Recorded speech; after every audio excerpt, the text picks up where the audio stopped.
Hello and welcome to TiElogues Q&A, where we invite queries from members, startups, founders, and get an expert on board to answer those queries for you. And today the expert in the house is Vanessa Agarwal of Thinking Legal. Welcome, Vanessa, and I'll dive straight into the questions. Now, one of Thanks, our Trisha. members has asked, how can we have equity share division in LLP? So actually, Bushra, whenever we meet anybody who is thinking of starting up, the first thing we tell them that you should incorporate as a private limited company if you want any third party funding, because to do an equity division in a partnership is not possible. All the partners can contribute capital, and if you have an investor or a third party coming on board, what can happen is that they can become a partner in the LLP and they will contribute capital. Profit sharing can be either in proportion to the capital contributed or in any other mechanism of profit sharing that the partners agree. But it's not possible to really do an equity division in a LLP. We have seen institutional investors and even other investors being quite hesitant in becoming a partner in an LLP, because as an equity shareholder you do have very limited liabilities when you become an equity shareholder in a private limited company as compared to becoming a partner in a LLP. Also, most fund documents don't allow institutional investors to become partners in an LLP. So one, I think, is not possible from a LLP Act perspective, and second, even practically, it is not something that investors are keen to do. Okay. So the next question is, how does safe documents work to raise funds? So, SAFE is a very popular instrument. It was used by Y Combinator in the US originally. And in the past few years, we have seen SAFE instruments come to India as well. It's popular, especially for the first round of funding, where neither the startup nor the investors are really sure of what the valuation can be, because the startup is at a very nascent ideation phase, or they have just started with their proof of concept. So what a safe note does is that it kind of defers that valuation, and the safe note holders typically get a discount to the first round that is raised after the safe note is issued. While this is the way that the document of SAFE works, in terms of the Companies Act and Secretarial, SAFE notes are also issued as compulsorily convertible preference shares, or CCPS.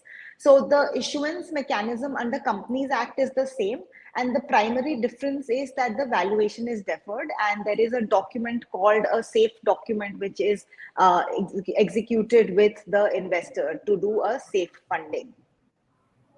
Okay. Okay. So the next question is regarding an employee contract. So if a contract stipulates NDA that and not working with the competitor for 12 months after leaving, the job, but if the employee leaves and joins the competitor right away, then how can a company, enforce the contract? So, I mean, the enforcement of contracts has to be done through some sort of legal procedure. Okay. Typically, there is a lot of talent war going on in the Indian startups. We have seen a lot of employees, even at senior levels, join competitors despite this restriction. Companies typically send out a legal notice to start with.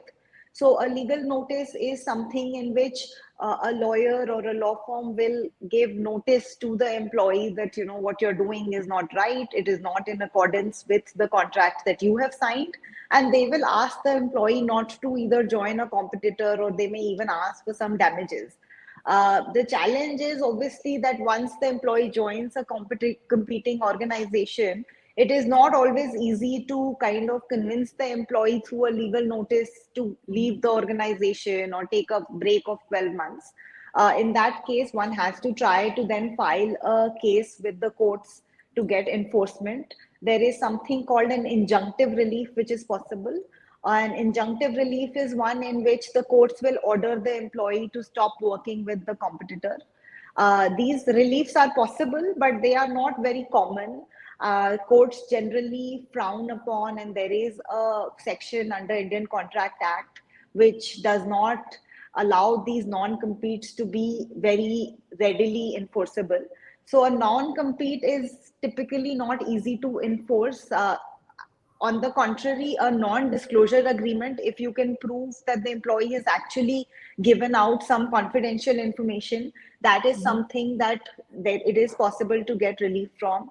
But generally speaking, the law in India is quite pro-employees. So unless the employee is, say, a founder or something, if it's just a senior level management, the courts tend to be very employee friendly, and it is not easy to get relief from courts. Okay. So the next question is also somewhat related, that why is an individual legally not permitted to undertake two or more jobs as long as neither of the assignments are competitive in nature? I mean, there is no express restriction under the Indian laws about taking two or more employments, especially if you are in any kind of, job where the minimum salary per month is more than, say, 15, 20,000. Because under these salaries, there are Factories Act or something that may apply. So, for example, under Factories Act, the workers are not supposed to take one or more jobs because the law tries to protect the fact that some employer might misuse this and set up two companies and make an employee work more than one shift. So besides that, if the both the employers are okay, it is possible to do two types of jobs. Typically, employers are not okay with this arrangement, and that is why there is an exclusivity in every employment contract that is there. And every contract does have some non-compete exclusivity, that you cannot work with anybody else than a non-compete that we mentioned, that you can't work with a competitor. But if both your people that you want to work with are okay with it, there is no express restriction under any law that you can't do it, except, as I mentioned, some of these Factories Act, etc., might have a restriction. But depending on the type of job, most of the times it should be okay. Okay. So one member has asked us that they have a payment of 1 lakh stuck with a vendor.